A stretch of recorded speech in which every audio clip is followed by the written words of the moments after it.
Hey everybody, welcome into Studio 3 for another episode of Backseat Drivers. I'm Alex Weaver here with Jonathan Merriman and Kim Kuhn. Denny Hamlin, 5 wins in 2019. He looks like a different Denny. We've talked about it all season long. He has to be a favorite to get to Homestead. Yeah, absolutely. I think it's a sure thing that he'll be in Homestead. We'll all be in Homestead. Well, he will be in Homestead racing for a title. The way that this next round sets up for Denny, he's good at every single one of these tracks. So if you're the 11 car, I think, short of catastrophic failure at all 3 racetracks, you're okay.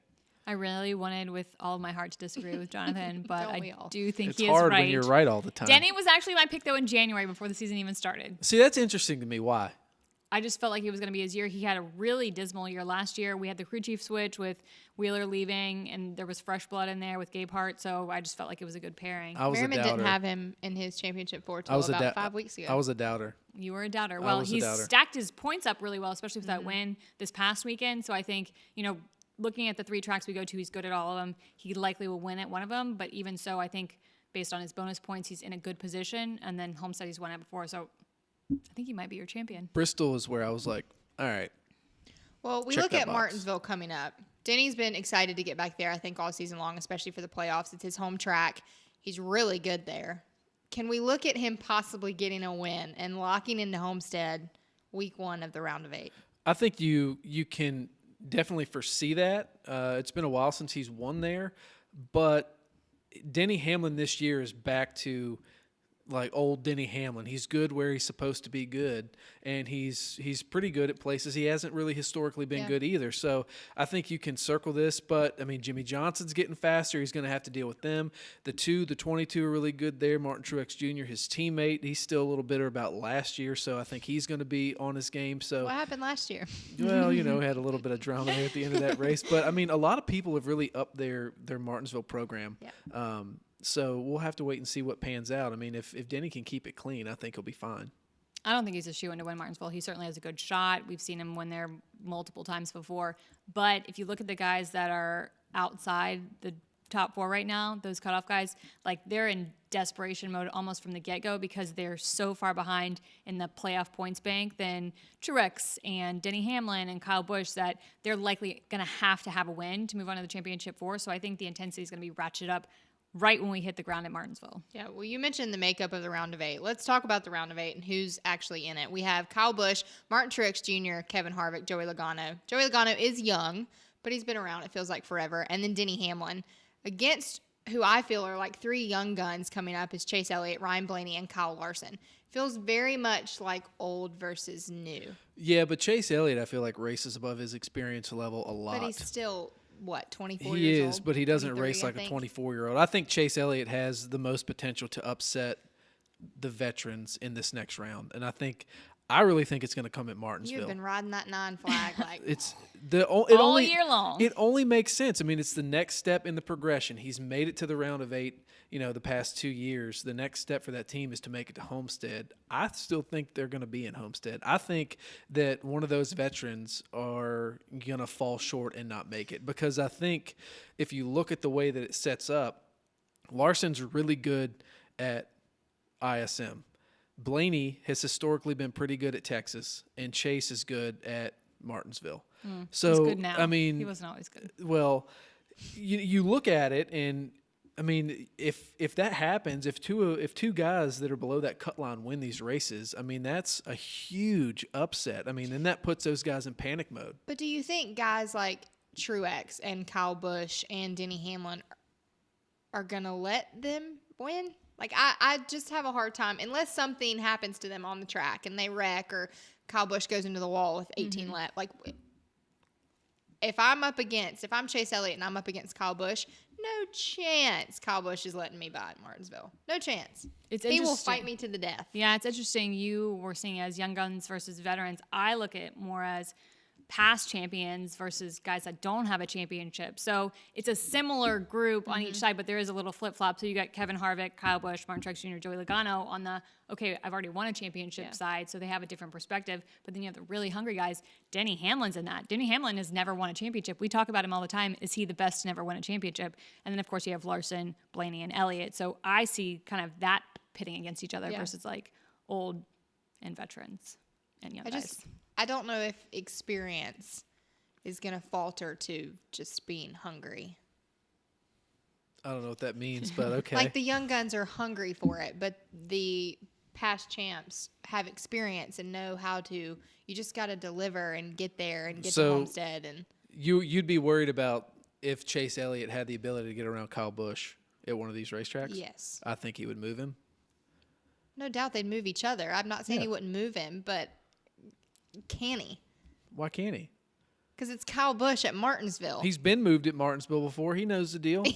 By Denny Hamlin. I know. So you can't let that happen again. I mean, there's been fluke things. But they both wrecked. And? So neither one of them got to Homestead. All right, learn your lesson. I'm just There you saying. I'm just saying. Shove him off in the corner. I mean, Martin Truex Jr., I mean, he didn't have a choice. I mean, he got set up by Joey Logano last year, and Joey won the race. All right, well, while we're on the topic of Chase Elliott, let's talk about him in the round of 12 because you had him the king of the round of 12. Yeah, Favorite phrase, barring catastrophe. And guess what? He had a lot of it. catastrophe. I also told you that I wasn't worried about any of those other guys that were below the cut line starting off, and two of them happened to go on to win. So you're saying you were wrong. I was right. No. Blaney won, Larson won. I wasn't worried. I mean, look, it's anybody can go out and win any of these weekends. Anybody can do it. Maybe except for Larson at Martinsville because he's awful at that racetrack. I hope he wins just to shut everybody he's up. got two more chances to win. I have Larson circled as a dark horse at ISM. I've got Blaney as a guy that could go win I think he's Texas. one of the best ones there. And yeah, but I mean, you got to beat Kyle Busch. You got to beat Kevin Harvick at that racetrack. I mean, those two, hands down, are the best there. And then at Martinsville, I think Chase Elliott can win that race. I think that's Chase's only shot. I don't think so. The mile and a half program at Hendrick is good. Yes, I understand. But looking at Texas and Phoenix, I think there are a large handful of drivers that will beat him to a win at Texas and Phoenix more so than Martinsville. He is only 6 points below the cut line, but can he beat the likes of Kyle Busch, Denny Hamlin, Martin Truex Jr., who have so much point cushion? He doesn't have to do that. He has to beat Harvick. He has to beat Logano. You're forgetting, though, that points battles he has to beat, but there's so many other puzzle pieces in play with the three other drivers, too, that are below him. Like, it's just really hard to predict points. So you can't just say, oh, he just has to beat Harvick in points. We saw Logano be out at one point in the race in Kansas, and then next thing we know, he's two above. So you just same thing with Chase. Yeah, but you can't just say, like, he just has to beat this driver before we even go into the round. I'm just saying he has to beat them in points throughout these 3 weeks. He has to beat everybody in points, essentially. That's Not below everybody. him, but that's below him and one above him. Kyle Busch crashes on the first lap of Martinsville. Yeah, game changer for everybody. It is a game changer for everybody, but I think it's different, right? I think if you look at the way it's set up, Hendrick Motorsports has all their assets now poured into this 9 car. It sucks for them that the 24 and the 88 were eliminated. It benefits Chase greatly because everything's funneled into that. Joe Gibbs Racing. We're going to get you a 9 shirt. The best. I'm just saying. I mean, you can't write the kid off. I mean, We're not writing him off. He's made his way through this. And he had a heck of a run in Kansas. The boy deserves to be. The way that he battled, thinking that it was a must-win, continued to race his race. He pointed his way in there. But look, deserves to be in the round of 8. He wouldn't have been in that as bad a position in Kansas if he didn't make a bad move at the end of the Talladega race. He pulled out a line and he shot to the back. Okay. If he'd have stayed in line, he probably, would have. Also could have brought a different engine to Dover. I mean, true.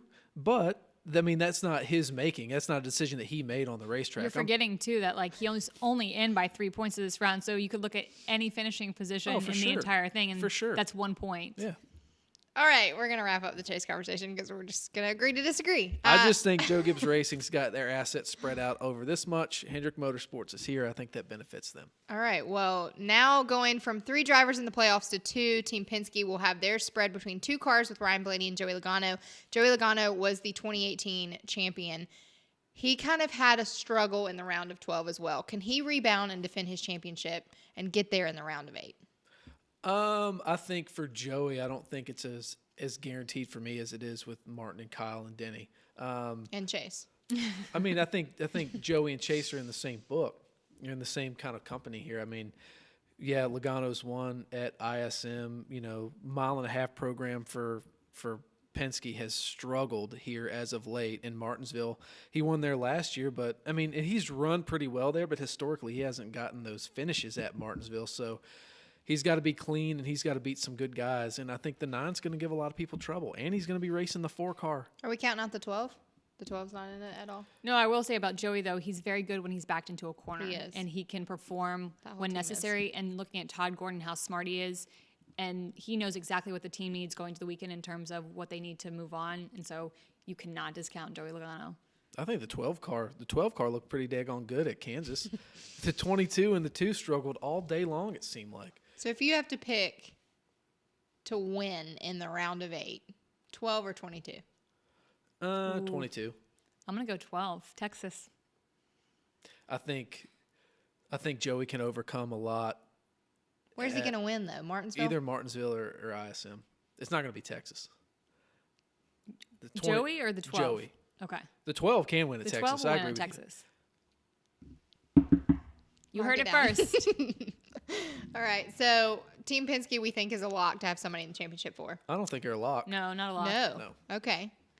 At all. No, Joe Gibbs Racing is the only lock for this point to make it to Homestead. You think all 3?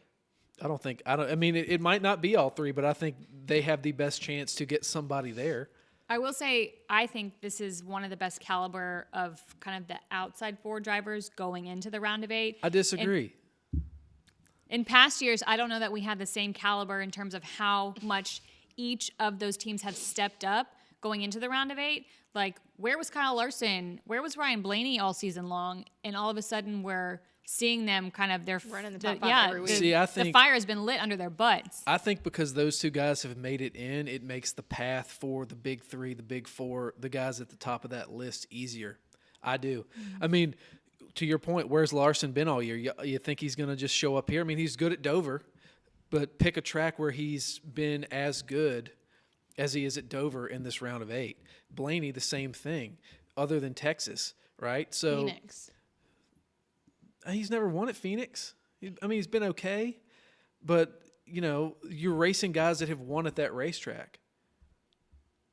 If you've won at the racetrack a bunch, at some point you got to lose. Well, I mean, true, but that's what I'm saying is you took 2 guys that were at the bottom of the point standings in the round of 12, We're and back you've on advanced points them again. to the round of 8. I mean, it makes their path harder. If Brad would have won one of those races, I think that's a lot more stiff competition than Ryan Blaney and Kyle Larson at this point. So you're saying we should discount Larson and Blaney based on the semi-dismal regular season they had? I think, don't completely write them off, but yeah, something has to be discounted there because, where have they been? Where's that performance been? The points from where they are at to the line. Yeah, it matters. The points matter. You literally when we talk about Xfinity preview show, you Also, two separate things. You literally last week said something about Tyler Reddick, and you were like, you know what? He wasn't there all season long, and he shows up in Homestead, and he's your champion. And now, because it's the Cup Series, you're sitting here and you're discounting the whole 2011 regular season. champion Tony Stewart would disagree with that theory. Yeah, Tony Stewart also won 5 races out of the last 10. That's unheard Yeah, of. I know, It's but his crazy. regular season Yeah, his regular was season sucked. crappy. But I'm saying the odds of that happening again with Larson and Blaney are far more slim than the 9 or the 4 or the 22 for even, for that matter. I mean, I think those cars have a better shot of winning than these 2. And I Why? think that if because you just look at the body of work from the season, you look at the point standings and how far they're back. If Brad would have advanced, Brad would not have been as far back in the points as the 42 and as the 12 car, giving him a bigger advantage going into the round of 8. It makes the path for Kyle Busch, Martin Truex Jr., Denny Hamlin easier that they are now racing the 42 and the 12 than if they had to race Brad Keselowski. I get that, but there was also a point last season where Kez was on fire and you couldn't beat him on the track, and he didn't even make it to Homestead. Yeah, but I mean, every single season's different. He's talking out of his butt, ladies and gentlemen. No, it literally is easier for them to make it through with the guys advancing. Points. Yes. 100% agree with you. And performance this year. But if you have a guy like Ryan Blaney, who shows up at Texas, who is really good at Texas, and he wins. Who gives a crap about the points? First off, where did Ryan Blaney's win come this year? Where did he lock himself in? Talladega, wild card race. Not to discount what the guy can do behind the wheel. He's a good race car driver, but he's been taken advantage of by his teammates he this didn't year. like your road course racing. No, he has been taken advantage of by his teammates this year, and Penske's mile-and-a-half program, other than what I saw out of Blaney at Kansas, has kind of struggled a little bit. Maybe that'll be motivation, though, and then he'll go and whip all the butts. All right, motivation in Martinsville. Everybody needs it. Who's your pick? I'll take the 9. Who's your pick? I take the 11. All right, I'm not picking because I don't have to. All right, Martinsville's coming up Sunday, 3 p.m. on NBCSN. We'll see you guys right back here. I'm sure we'll still be arguing. So just check in with us next week on Backseat Drivers.